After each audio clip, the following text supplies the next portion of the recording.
നന്ദിയല്ലാതെ ഒന്നും പറയാനില്ലപ്പാ. എൻ്റെ ദൈവം എൻ്റെ ജീവിതത്തിൽ നൽകിയ നന്മകളെ ഓർക്കുമ്പോൾ എത്ര നന്ദി പറഞ്ഞാലും മതിയാവില്ലല്ലോ. പ്രിയ സഹോദരങ്ങളെ, നമുക്ക് അങ്ങനെയൊന്ന് ചിന്തിച്ച് നോക്കിയാലോ. പലപ്പോഴും ഇല്ലായ്മകളെയും കഷ്ടപ്പാടുകളും ഒക്കെ ഓർത്ത് ഹൃദയം നുറങ്ങിയും വേദനിച്ചും വിഷമിച്ചും വെറുത്തും ഒക്കെ നാം ജീവിക്കാറില്ലേ?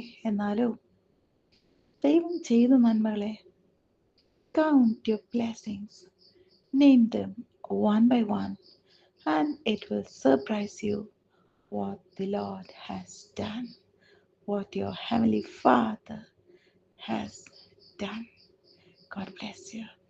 സ്നേഹവാനായ സ്വർഗീയ നല്ല പിതാവാന്തേമേ, പലപ്പോഴും ഞങ്ങൾ പെറുപുറത്തിട്ടുണ്ടപ്പാ, പലപ്പോഴും ഞങ്ങൾ അങ്ങ് ദുഃഖിപ്പിച്ചിട്ടുണ്ട്. യേശുപ്പാ, ക്ഷമിക്കണമേ. ഒരിക്കൽ കൂടി രക്തത്താൽ ഞങ്ങളെ കഴുകണമേ, ശുദ്ധമാക്കണമേ. നന്ദിയുള്ളൊരു ഹൃദയത്തിന് ഉടമയാക്കി ഞങ്ങൾ ഓരോരുത്തരും രൂപാന്തരപ്പെടുത്തണമേ. എപ്പോഴും ഞങ്ങൾക്ക് ചെയ്ത നന്മകളെ ഓർത്ത് തിരുമുൻപാകെ നന്ദിയോടെ ജീവിപ്പാൻ, ആരാധനയോടെ ജീവിപ്പാൻ, ഹെവൻലി ബ്ലെസ്സിൽ ജീവിപ്പാൻ ഞങ്ങളെ സഹായിക്കണമേ. യേശുവിൻ നാമത്തിൽ തന്നെ ആമേൻ. പ്രിയ സഹോദര സഹോദരി, നന്ദിയുള്ള ഒരു ഹൃദയത്തിൻ്റെ ഉടമയായി തീരാം. God bless you. God bless you. God bless you.